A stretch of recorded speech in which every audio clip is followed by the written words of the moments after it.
My name is Brandon Kennington and I'm the founder of Flexline Fitness. I'm here to show you how to install the Flexline all by yourself, maybe with some help with a second person. It is probably best to be done with two people. It speeds it up a little bit, and you definitely need two people for about 10 seconds of it while you lift the top portion into place.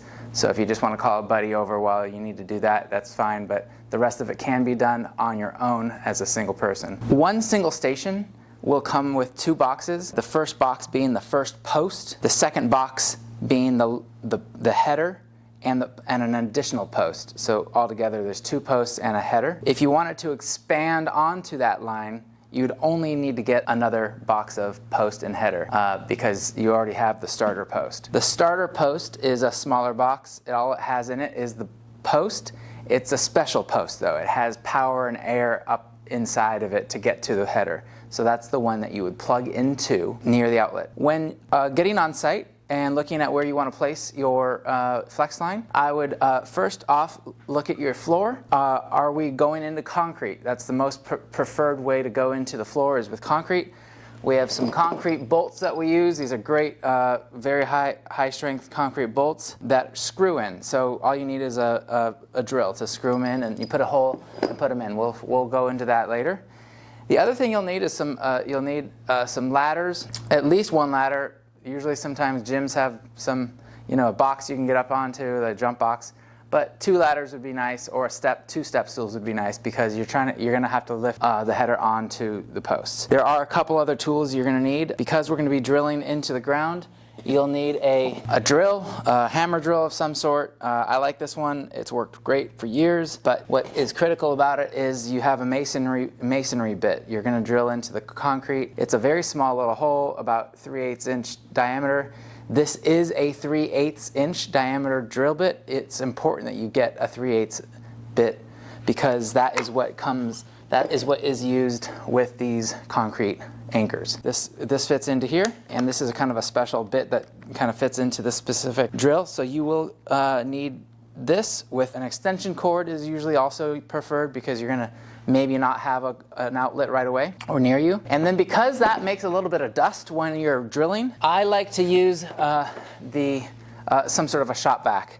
So I just hold this next to the hole while I'm drilling it, and it just keeps all the dust down. It's not necessary, but I really highly recommend having some sort of vacuum just to keep the dust down. It's just easier to clean up afterwards. And then, because you'll need to drill this down into the concrete, you'll need a hammer drill. This one's a little beefier than my little hammer drill, so I like to get some good torque. And this has a 9/16 socket wrench attachment to it.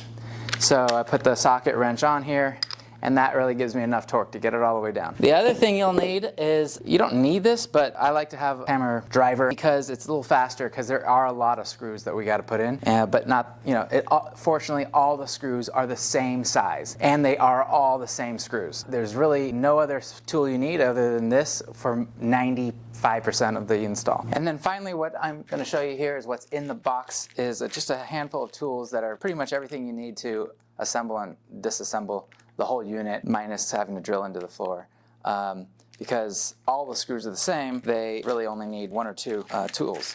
So what's in here is the trusty 3/16 hex key. Probably 95% of the whole thing is going to be done with this one thing. And then there's a little bit of a bigger one that's 7/32, and then a 9/16 wrench. And then a little guy here, which is a 1/8 inch hex key or Allen wrench that is used for the handles. And that's everything you need. So if you have the big tools, you're able to do the ground installation. Like I said, the vacuum's nice to keep the dust down. And since the 3/16 and the 7/32 are what we use, I have a 3/16 bit here and a 7/32. So I have that matching on my drill, so I can use this if I need to. And then finally, something I really feel like I've learned the hard way is a little pouch that kind of hangs in front of you, because since there's so many screws to kind of one after another, just to have something right here that I can grab more and dump all the screws in here and just go real quick. Okay, so with all that said, I think really the basic plan here is both posts are going to go in place first, and then we're going to, once those posts are on, There's some carriages that go on, which are where the handles come hanging off of, and then the header goes up, and then you put on the computer and the handles and the cable. That's it. With that, we'll start right away. Here we go. All right, we're gonna open up these boxes and get them to see what's inside. The big box has both of these, and that's what you see inside. And then the small box is just the post. So let's open up the small box and pull that floor template out. That's the floor template, and you're gonna put both posts on either side of that floor template to give you the right spacing, as well as making it square. It is important that it is square to those posts are square to each other. And then one post has a plug on it, which is the one you want to put near the outlet. And it doesn't matter if it's on the left or right, as long as you find the right position and where they go. These legs come out. They should come out easily. If not, you can loosen those screws. And then that cardboard pulls right up to the edge of that. And this is when we start drilling the holes. Once everything is square, we use our masonry bit and our vacuum to drill all the way down. Go fully through all 4 inches of concrete. You're going to want to get that as far deep as you can because the screws will bottom out if you don't. So get those deep, and once you're ready, you can put those concrete anchors right down using this high torque battery operated hammer drill. So we like to start on the inside where that'll keep it from falling on us. It is important that you don't let that accidentally bump into them and fall on you. So just keep an eye on them. Once you have them kind of secured, you can pull these plastic sheets off. You can get rid of the template, and it is fairly secured. There's another two anchors that you could put on the ends of the feet as well. So we just don't show that here. Please, the next step, don't forget, once you have the posts in place, use these carriages and slide them down. They need to be put on at this point. If you don't, you will have to uninstall it all. So they are like earlobes where the bottom of it is drooping, and make sure that they are in that position. So just think of earlobes where they're kind of hanging low instead of upside down. So that's the direction you need to put it, and pull the pin when you are putting it down. Okay, so now we're going to put this plate on. It's going to make your life easier by helping you hold it up while it's in the air. So let's go ahead and take these screws and you can even just lightly put them on, but you're going to take 8 screws. They all go into these slots, into the T-slots. These are all the standard screws that are in the box. Just finger tight everything first. If you need to move any of the T-slots around to align better, go ahead and do that while everything's kind of loose, and then it's best to tighten everything up at the very end. Like I said, it's nice to dump a bunch of screws in my little pouch, and then I just have them all at the ready. I go ahead and, in this case, I'm using one screw just to hold it in. That you can do that. You don't have to use all 8 screws in this case, just so that you're using it as a way to hold it in place. Like you saw, that post does have a wire coming out of it, so you're going to want to make sure that's kind of tucked in or out of the way. Also, look at all these T-slots. We're going to move these over and kind of get them ready for it to be used all on one side. And I'm going to add this other plate. So by having all 4 red plates on, it doesn't allow you to add extension pieces to it, but that's not what we're doing right now. We're only getting the first one going here. So having all 4 red plates in place makes it very much easier to set it up on the top of those posts, and it's not going to rock away or tip or get out of balance. So it's just much easier. So here you are showing how these red plates are going to go on, slide on both sides of the post. And once you have somebody's help to get that, you just need to get 1 or 2 of these in. And once you have 1 screw in, it pretty much is held up, and it's in place. So having the posts secured to the floor, and then having these red plates on both sides, keeping it from tipping, really just makes it a lot easier. And like I showed you, we only get 1 of these in, and now we're feeling secure. Now I can go take my time and get all the rest of these in, Sometimes they're a little out of alignment, so you gotta, maybe loosen the one that you tightened. It's always good to keep everything loose. See how that kind of just shifted into place by by loosening that screw.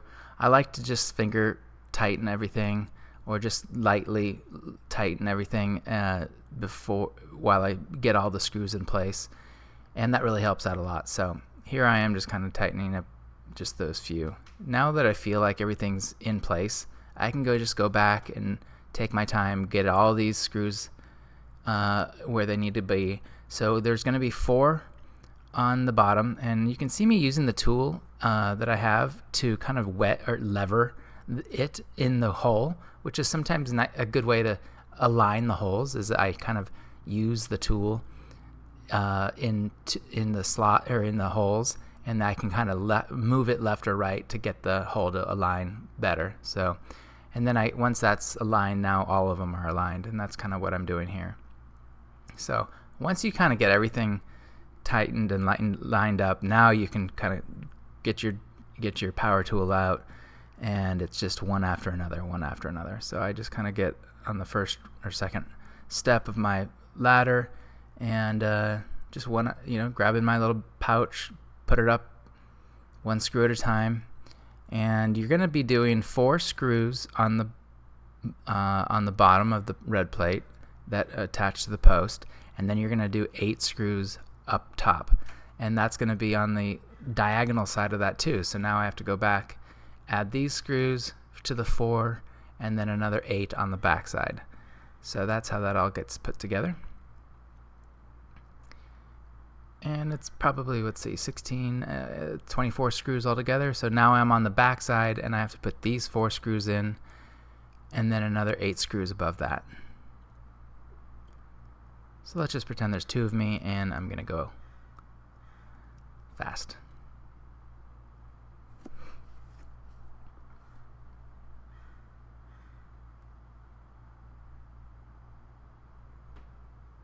See, I'm using that tool again just to line that T-slot nut in there, because sometimes they get pushed up. There's a rubber gasket in there that sometimes get pushed up against, and it might make the alignment a little bit off, so I just use the tool to put it back into alignment. All right, now that we have the header up, the hard part's over. The rest is just getting all the little pieces and parts put in here. In this case, we're going to start with the cables. There's 2 cables for a full station, and there's also 2 large pulleys that go at the base of each of the poles. So there's going to be a pulley cover, a screw, and a washer.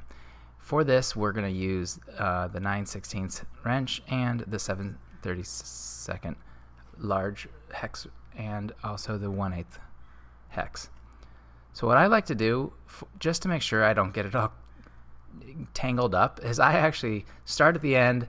I maybe walk backwards, unravel this so that I get a nice, clean, straight cable before I even get started. Maybe even kind of get the kinks all out, run it across the room. Okay, this is going to be important. We're going to start on the front right. We're going to go right through the middle and up to the pulley right above it. We're going to pull away the plastic guard that is holding it so that you can get it in there.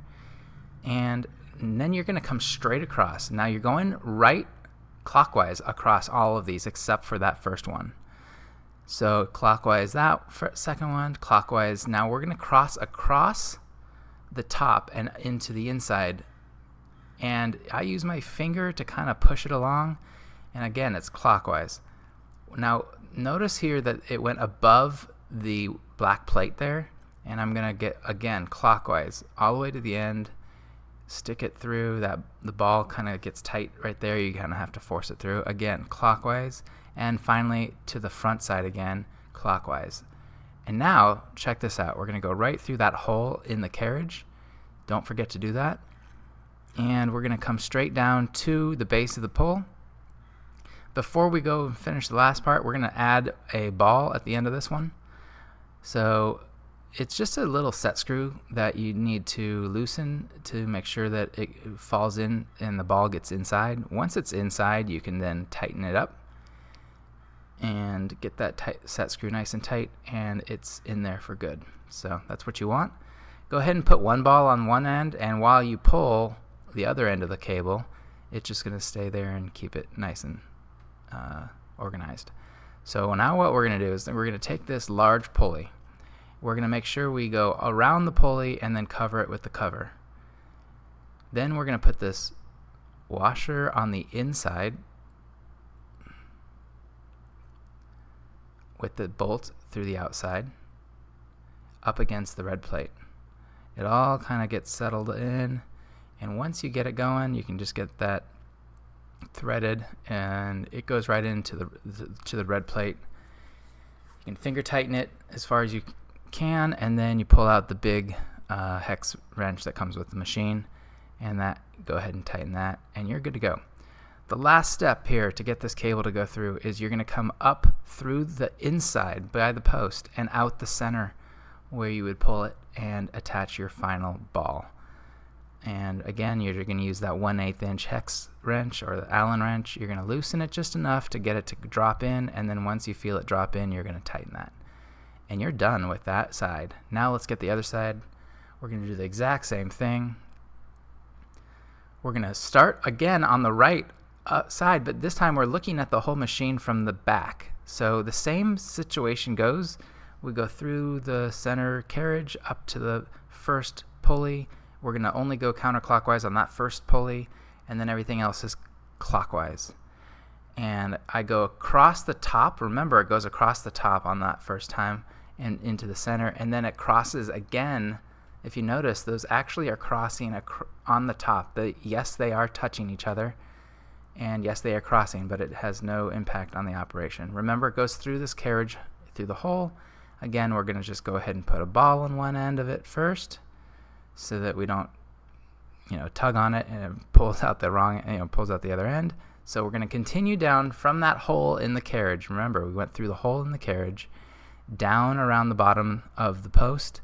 We're going to get that pulley on place. We're going to put our cover on. We're going to stick our bolt through, and we're going to put our washer on. Washer goes on. We thread it through the red plate. Kind of try to keep everything organized while you're doing that, and then just finger tighten it, and then get your large hex wrench. Go ahead and tighten that, and you are set for that side.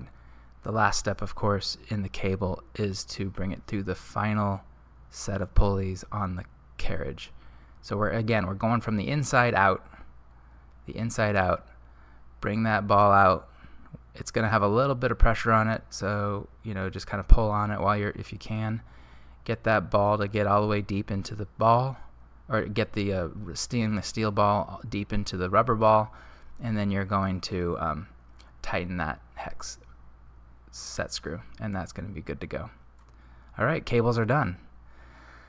Last couple steps here. We're going to take out the foot covers and the header end covers. So these are the foot covers. These will just cover up all four of the feet on both sides, on both posts. They're just bubble wrapped, and you just kind of take them all out, get them all organized. These are the last few plates to kind of cover up all the holes left over. So these two on the right are for the ends, and these are for the feet. So as you can see, they're kind of a tight fit. You can just go ahead and push them in, and sometimes that's all it takes. If it's that much of a tight fit, you can pretty much just leave them in place. See, I almost have to hammer that in to get that to stay in. There are screws that can keep them in, but if they're that tight of a fit, there's almost no need for the screws. On this side, we're going to put this cover on the end. There's a single screw that I have to use at the bottom, and that pretty much holds it in place. But if you really want to tighten up everything and keep all the gaps from being noticed, we're going to have two more screws at the very top that will keep it all nicely tight. So once I put that single screw in, the ones at the top will require some nuts. So we're going to get up to the top, I put the nut on the inside. I run one screw. It's the same screw we are always using here. And I just start to thread it through into the nut. And it's simply just a screw and a nut through the hole. Sometimes there's a bit of an alignment issue. You just kind of have to force it through. Get that screw to pop through. Once it's through, you put the nut on, and sometimes I like to hold the nut while I spin the hex tool. That's a little easier. But yeah, that's all you got to do is get those 3 screws in there. Now we're on the side where the power and the air come in. It's important that you do this right, so let's get the power in first. It's a simple IEC plug, typical for a back of a computer. Just get that in there and wedge it. See how I'm wiggling that in? Get that up there nice and tight. That's your power. Now we got to get air. There's basically 2 elbows that you can just push together, and it literally is that easy. Just push the 2 together, and your air hose is in. We're going to go ahead and take these signal wires, which are for the computer, and we're going to just kind of stuff them down into the pole, because it kind of, you want to get these a little short, maybe 2 inches of access, because when you put the computer in, you just want to plug it in and set it. I also like to use the power plug kind of wrapped around the internal screw there. That kind of gives me a little room for this power adapter to go. And I put the power adapter in first, and then again I kind of try to do a little bit of cable organizing by getting as much of it into the center of the post as possible. Now I'm going to take my computer.